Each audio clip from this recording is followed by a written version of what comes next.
देखिए, वैश्विक तनाव के बीच एक बार फिर से शेयर बाजार में भारी उथल पुथल दिखाई दिया। अमेरिका के राष्ट्रपति ट्रंप का ताजा बयान और उस बयान के बाद में बहुत सारी चीजें बदली। एशियाई और भारतीय बाजारों में जोरदार गिरावट एकदम से हुई। सोने चांदी के भाव गिर गए। ट्रंप ने गुरुवार सुबह दरअसल ईरान पर हमले तेज करने की चेतावनी दी। लग रहा था युद्ध समाप्ति की वो घोषणा करेंगे, लेकिन ठीक इसके विपरीत उन्होंने बयान दिया। इसके तुरंत बाद निवेशकों में घबराहट फैल गई। बाजार खुलते ही बिकवाली का दबाव बढ़ गया। भारतीय शेयर बाजार में गिरावट का असर साफ दिखाई दिया। बीएसई सेंसेक्स 1400 अंकों से ज्यादा टूटा और करीब 1454 अंक गिरकर 71,600 पर पहुंच गया। वहीं निफ्टी 50 भारी दबाव में रहा। 446 अंकों की गिरावट के साथ 22,250 के नीचे फिसल गया। कारोबार के दौरान निफ्टी 22,233 के स्तर पर पहुंच गया, जो लगभग 2% की गिरावट को दर्शाता है।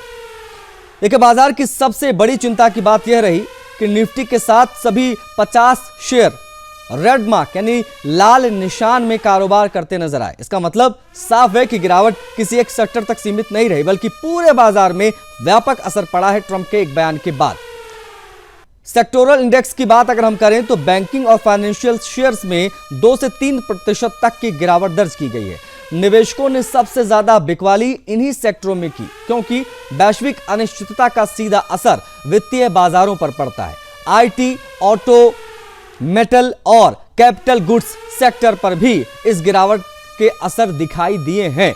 इन सेक्टरों में भी लगातार दबाव देखने को मिला। शेयर में कमजोरी दर्ज की गई।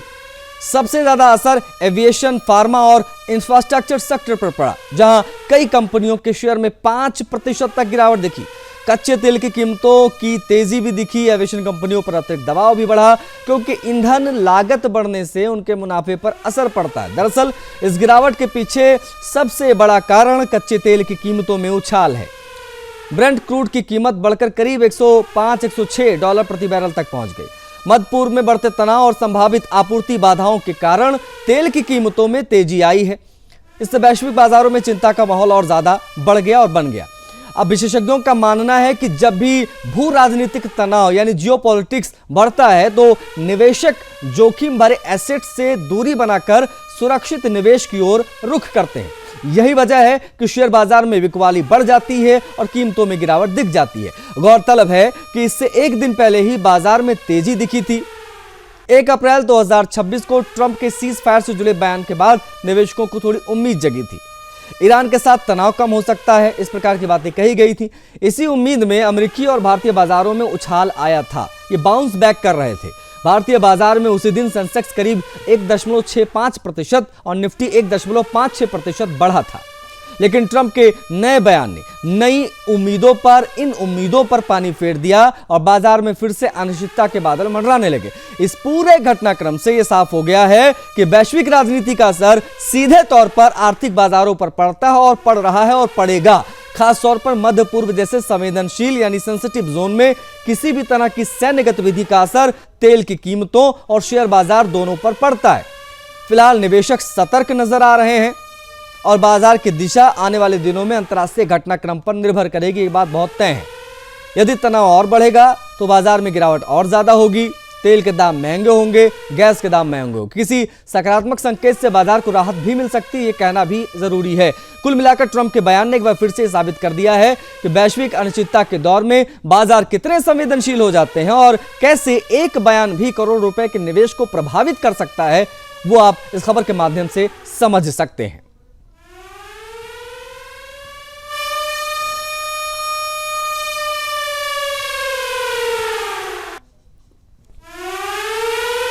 बढ़ेंगे आगे। अगली खबर की होगी बात वर्ल्ड वॉच में। देखिए, मध्य पूर्व में जारी युद्ध के बीच ईरान की सत्ता को लेकर एक बड़ा सवाल खड़ा हो गया है। क्या वहां वास्तविक सत्ता अब सेना के हाथों में चली गई है? क्या यह बड़ा सवाल है।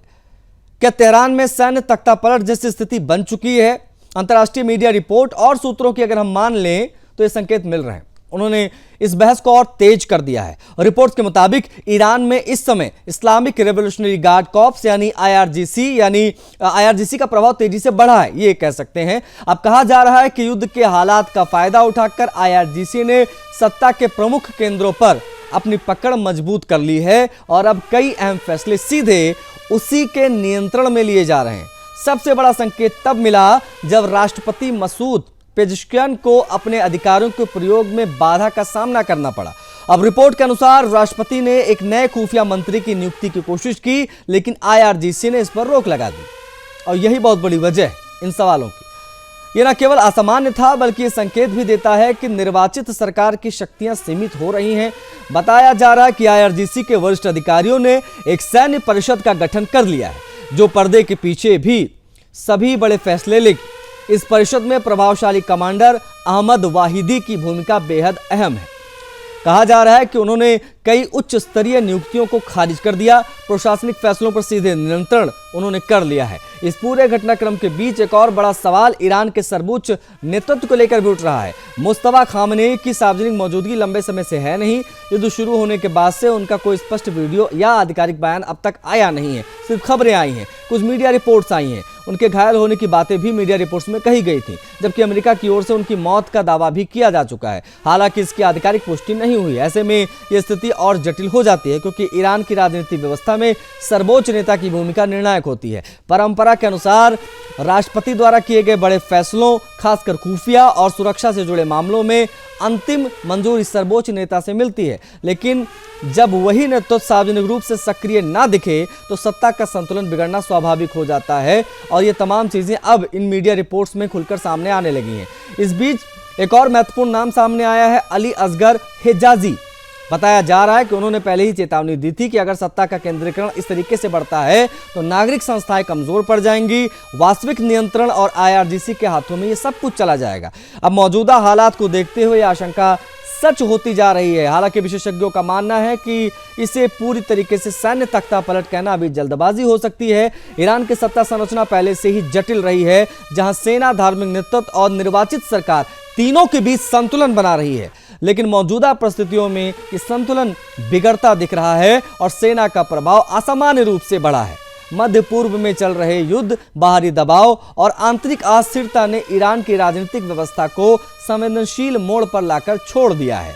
अगर आने वाले दिनों में राष्ट्रपति की भूमिका और सीमित हो जाती है या होती है, तो IRGC का नियंत्रण बढ़ेगा। यह स्थिति एक डे फैक्टो सैन्य शासन में बदल सकती है, भले ही औपचारिक रूप से तख्ता पलट घोषित ना किया जाए। कुल मिलाकर ईरान में सत्ता के गलियारों में बड़ा बदलाव होता नजर आ रहा है। अब दुनिया की नजर इस बात पर टिकी है कि क्या यह केवल युद्धकालीन अस्थायी व्यवस्था है या फिर ईरान की राजनीतिक दिशा स्थायी रूप से बदलने वाली है। और उसके संकेत बड़े पैमाने पर इन खबरों के सामने आने के बाद में मिलने लगे हैं।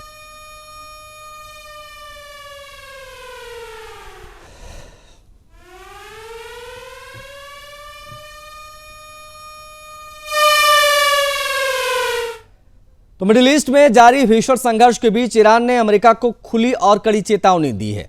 ईरानी सेना प्रमुख अमीर हतामी ने साफ शब्दों में कहा है कि अगर अमेरिकी सेना ने ईरान की जमीन पर कदम रखा तो हमलावरों में से कोई भी जीवित बचकर नहीं जाएगा। उनका यह बयान ईरानी सरकारी टेलीविजन पर प्रसारित हुआ, जिसने वैश्विक स्तर पर हलचल मचा दी। आमिर हातामी ने अपने बयान में कहा कि हमारे देश पर जंग का साया खत्म होना चाहिए और क्षेत्र में सभी के लिए सुरक्षा सुनिश्चित होनी चाहिए।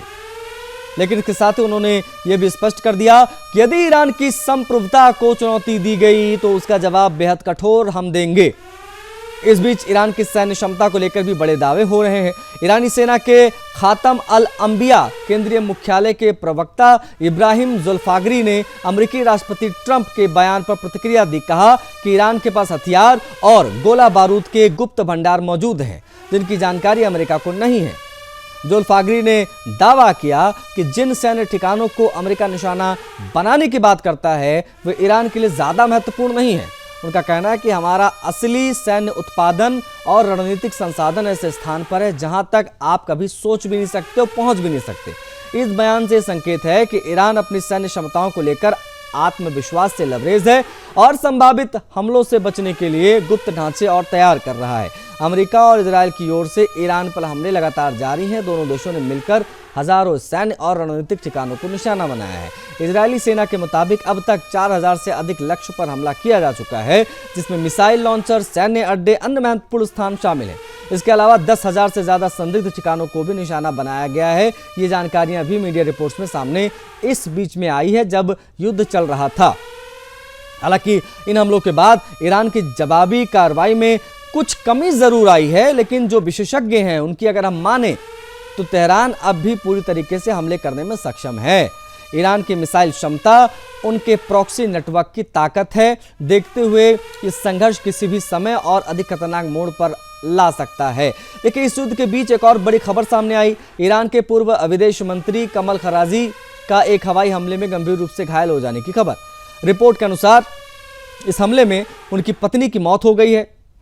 बताया जा रहा है कि हमला बुधवार को हुआ, लेकिन स्पष्ट नहीं हो पाया कि हमले का निशाना खुद खराजी थे या उनके आसपास का कोई अन्य ठिकाना। 81 यानी 81 वर्षीय खराजी ईरान की कूटनीति में एक अहम चेहरा रहे हैं और उन्होंने हाल ही में संकेत दिया था कि ईरान परमाणु हथियार बनाने की दिशा में भी कदम बढ़ा सकता है। खराजी ने हाल ही में एक अंतर्राष्ट्रीय मीडिया इंटरव्यू में कहा था कि अब कूटनीति के लिए बहुत कम गुंजाइश बची है। उन्होंने आरोप लगाया कि अमेरिका ने बातचीत के दौरान भी भरोसा तोड़ा और वादों पर खरे नहीं उतरे। उनके इस बयान ने पहले ही दोनों देशों के बीच में तनाव और ज्यादा बढ़ा दिया। कुल मिलाकर मौजूदा हालात बेहद संवेदनशील हैं और विस्फोटक। एक तरफ ईरान अपनी सैन्य ताकत, गुप्त हथियार भंडार का दावा कर रहा है, तो दूसरी ओर अमेरिका और इजराइल लगातार हमले जारी रखे हुए हैं। इसका परिणाम बेहद गंभीर हो सकता है। ऐसे में पूरी दुनिया की नजर इस बात पर टिकी है कि क्या यह टकराव सीमित रहेगा या फिर एक बड़े क्षेत्रीय युद्ध में यह तब्दील होकर ही मानेगा।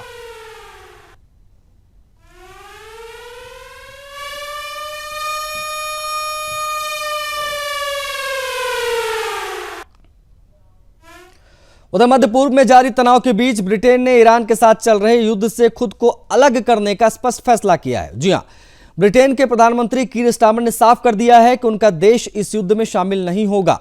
उन्होंने दो टूक कहा है कि ईरान का यह युद्ध हमारा नहीं है और ब्रिटेन अपने राष्ट्रीय हितों को ध्यान में रखते हुए ही निर्णय लेगा। कीर स्टारमर का यह बयान ऐसे समय में आया है जब अमेरिका अपने सहयोगी देशों से समर्थन की उम्मीद कर रहा है, लेकिन अब तक किसी भी नाटो देश ने ईरान के खिलाफ युद्ध में खुलकर अमेरिका का साथ नहीं दिया। ऐसे में ब्रिटेन का यह रुख अमेरिका के लिए बड़ा झटका है। अमेरिका के राष्ट्रपति ट्रंप पहले ही नाटो देशों पर नाराजगी जता चुके हैं। उन्होंने अपने सहयोगियों पर तंज कसा, कहा कि अब उन्हें खुद के लिए लड़ना सीखना होगा और अमेरिका अब इन लोगों की मदद कभी भी जीवन में नहीं करेगा। ब्रिटेन के प्रधानमंत्री ने स्पष्ट किया है कि उन पर ईरान युद्ध में शामिल होने के लिए काफी दबाव डाला गया, लेकिन उन्होंने अपना रुख नहीं बदला। उन्होंने कहा कि चाहे कितना भी दबाव या शोर शराबा क्यों ना हो, ब्रिटेन के वो प्रधानमंत्री हैं और देश के हितों के अनुसार ही वो निर्णय लेंगे। कीर स्टारमर ने यह भी कहा कि ब्रिटेन के दीर्घकालिक हित यूरोप के साथ मजबूत संबंधों में निहित हैं। इस दिशा में उन्होंने निकट भविष्य में यूरोपीय संघ के सहयोगी देशों के साथ एक शिखर सम्मेलन आयोजित करने की घोषणा करी। हालांकि ब्रिटेन ने युद्ध में शामिल होने से इनकार कर दिया, लेकिन उसने कूटनीतिक स्तर पर सक्रिय भूमिका जरूर निभाई। प्रधानमंत्री ने कहा कि उनका देश स्ट्रेट ऑफ हॉर्मुज को फिर से खोलने के लिए एक अंतर्राष्ट्रीय सम्मेलन की मेजबानी करेगा। तेल आपूर्ति के लिए अत्यंत महत्वपूर्ण ये माना जाता है और इसके बाद होने वाली तमाम बैठकों में तमाम चीजें डिस्कस होंगी। दुनिया में ऊर्जा संकट गहराया है स्ट्रेट ऑफ हॉर्मुज की वजह से। स्टारमर ने बताया कि 35 देशों ने एक साझा बयान पर हस्ताक्षर किए हैं, जिसमें इस महत्वपूर्ण समुद्री मार्ग पर सुरक्षा बहाल की जाएगी और उस दिशा में मिलकर काम करने का संकल्प भी लिया जाएगा। उन्होंने कहा कि ब्रिटेन हर संभव कूटनीतिक प्रयास कर रहा है ताकि क्षेत्र में तनाव कम किया जा सके और वैश्विक आपूर्ति श्रृंखला को सामान्य। ब्रिटेन के प्रधानमंत्री ने बढ़ती महंगाई और पर्याप्त जीवन यापन की लागत पर चिंता जताई है। उन्होंने कहा है कि इस संकट से निपटने का सबसे प्रभावी तरीका यही है कि मध्य पूर्व में यानी मिडिल ईस्ट में तनाव को कम किया जाए और स्ट्रेट ऑफ हॉर्मुज को फिर से खोला जाए। उन्होंने ये भी कहा है कि भले ही ये संकट कितना भी गंभीर क्यों ना हो, ब्रिटेन इसका सामना करने के लिए पूरी तरीके से तैयार है। उनके अनुसार सरकार देश की अर्थव्यवस्था और नागरिकों की इस वैश्विक संकट के प्रभाव से बचने के लिए हर संभव कदम उठा रही है। इस बीच ऑस्ट्रेलिया के प्रधानमंत्री एंथोनी अल्बनीज ने भी अपने देश को संभावित आर्थिक चुनौतियों के लिए तैयार रहने के लिए कह दिया है। उन्होंने कहा है कि आने वाले महीने आसान नहीं होंगे और वैश्विक तनाव का असर ऑस्ट्रेलिया की अर्थव्यवस्था पर पड़ेगा। उन्होंने यह भी भरोसा दिलाया है कि उनकी सरकार देश को इस संकट से उबारने में कामयाब होगी। अल्बनीज ने, जो कि ऑस्ट्रेलिया के राष्ट्रपति हैं, उन्होंने कहा है कि यह अनिश्चित समय है, लेकिन एकजुट होकर इन चुनौतियों का भी सामना किया जा सकता है। इस पर विशेष फोकस उनका नजर आया। अब सबकी नजरें आने वाले दिनों पर टिकी हैं, खासकर डोनाल्ड ट्रंप की प्रस्तावित प्रेस कॉन्फ्रेंस पर, जिसमें वो नाटो को लेकर बड़ा फैसला ले सकते हैं। ये देखना अहम होगा कि क्या ये टकराव गहराता है या कूटनीति के जरिए कोई रास्ता निकाल पाते हैं।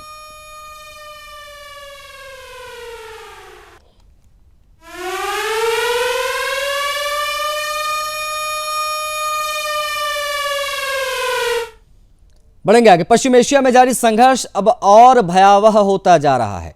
इजराइल और लेबनान के बीच जारी युद्ध अपने चरम पर है, ये आप जानते हैं। दोनों पक्ष एक दूसरे के ऊपर लगातार हमले कर रहे हैं। एक ओर इजराइल ने हवाई और जमीनी हमले तेज कर दिए हैं, तो वहीं दूसरी ओर हिजबुल्लाह भी लगातार जवाबी कार्रवाई कर रहा है इजराइल के ऊपर। पूरे क्षेत्र में तनाव चरम पर है। इस बीच में इजरायली रक्षा बलों के अनुसार बुधवार को बेरूत में किए गए एक बड़े हमले में हिजबुल्लाह के दक्षिणी मोर्चे के वरिष्ठ कमांडर हाजी यूसुफ इस्माइल हाशिम को मार गिराया गया।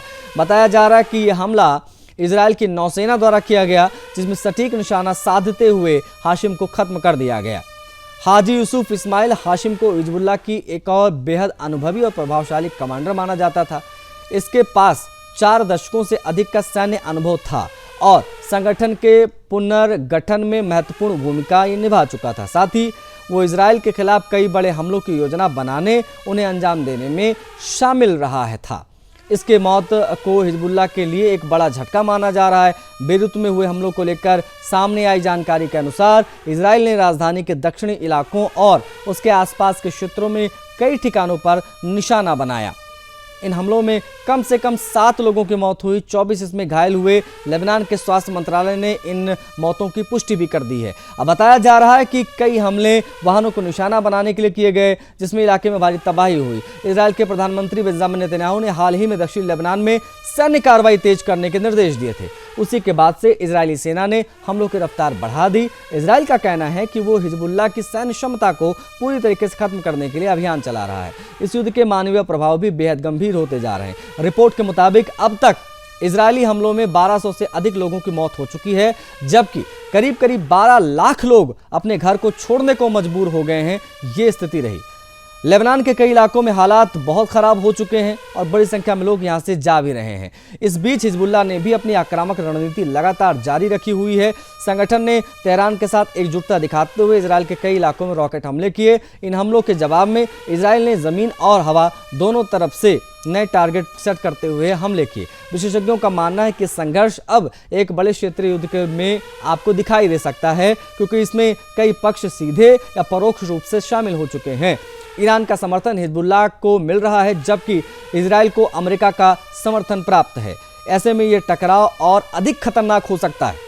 अंतर्राष्ट्रीय समुदाय लगातार इस संघर्ष को लेकर चिंता जता चुका है, शांति की अपील कर रहा है, लेकिन जमीनी हालात में फिलहाल किसी तरीके के राहत के कोई संकेत तो मिलते दिखाई नहीं दे रहे। कुल मिलाकर अगर देखा जाए तो युद्ध अब एक निर्णायक मोड़ पर पहुंच चुका है, जहां हर दिन नए हमले और बढ़ती तबाही के साथ हालात बिगड़ते जा रहे हैं। आने वाले समय में ये देखना बहुत महत्वपूर्ण होगा, दिलचस्प होगा कि इस संघर्ष को रोक पाते हैं कूटनीतिक प्रयास की नहीं, या ये एक बड़े संकट की ओर हम सभी को लेकर जाने वाला है।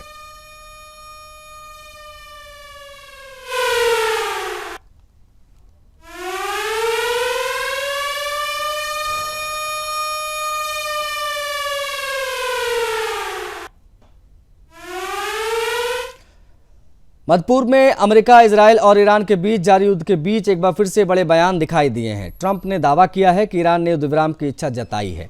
हालांकि ईरान की ओर से इस दावे का तत्काल कोई समर्थन नहीं आया है उनकी तरफ से। स्थिति और अधिक उलझती भी दिखाई दे रही, कहना गलत नहीं होगा। ट्रंप ने अपने सोशल मीडिया मंच ट्रुथ सोशल पर पोस्ट करते हुए कहा है कि ईरान के नए नेतृत्व ने अमेरिका से सीज फायर का अनुरोध किया है। ट्रंप ने लिखा कि ईरान का वर्तमान नेतृत्व पहले की तुलना में काफी कम कट्टरपंथी और अधिक व्यवहारिक है और उसने युद्ध विराम की इच्छा जताई है। हालांकि ट्रंप ने साफ कर दिया है कि अमेरिका किसी भी प्रकार के युद्ध विराम पर विचार तक नहीं कर रहा है। जब स्ट्रेट ऑफ हॉर्मुज को पूरी तरीके से खोला जाएगा, वहां समुद्री आवाजाही सामान्य की जाएगी। उन्होंने चेतावनी भरे लहजे में कहा है कि जब तक ऐसा नहीं होता तब तक अमेरिका ईरान पर अपनी सैन्य कार्रवाई जारी रखेगा। ट्रंप ने अपने बयान में यह भी कहा है कि यदि ईरान ने शर्तें नहीं मानी तो उसे पूरी तरीके से तबाह कर दिया जाएगा। उन्होंने ये तक कहा कि ईरान को पाषाण युग में वापस भेज दिया जाएगा, इस प्रकार का हम अटैक करेंगे। उनके इस बयान के बेहद आक्रामक तेवर दिखाई दिए और उसको लोग उसी प्रकार से देख भी रहे हैं। इस क्षेत्र में तनाव और ज़्यादा बढ़ा है। हालांकि ट्रंप के इस दावे के उलट ईरान की ओर से एक अलग तस्वीर दिखी। ईरान के विदेश मंत्री अब्बास अराक्ची ने हाल ही में की दिए एक इंटरव्यू में स्पष्ट कर दिया कि ईरान युद्ध जारी रखने के लिए तैयार है और किसी भी तरह के दबाव में हम नहीं हैं। अराक्ची ने कहा कि ईरान के लोगों से धमकियां या समय सीमा के आधार पर बात की जा सकती है। उन्होंने ये भी स्पष्ट किया है कि ईरान अपनी रक्षा के लिए किसी भी समय सीमा का पालन नहीं करता और जब तक आवश्यक होगा संघर्ष जारी रहेगा। ताकतवर सैन्य इकाई यानी IRGC कॉर्प ने भी अमेरिका के दावों को खारिज करते हुए सख्त रुख अपनाया है।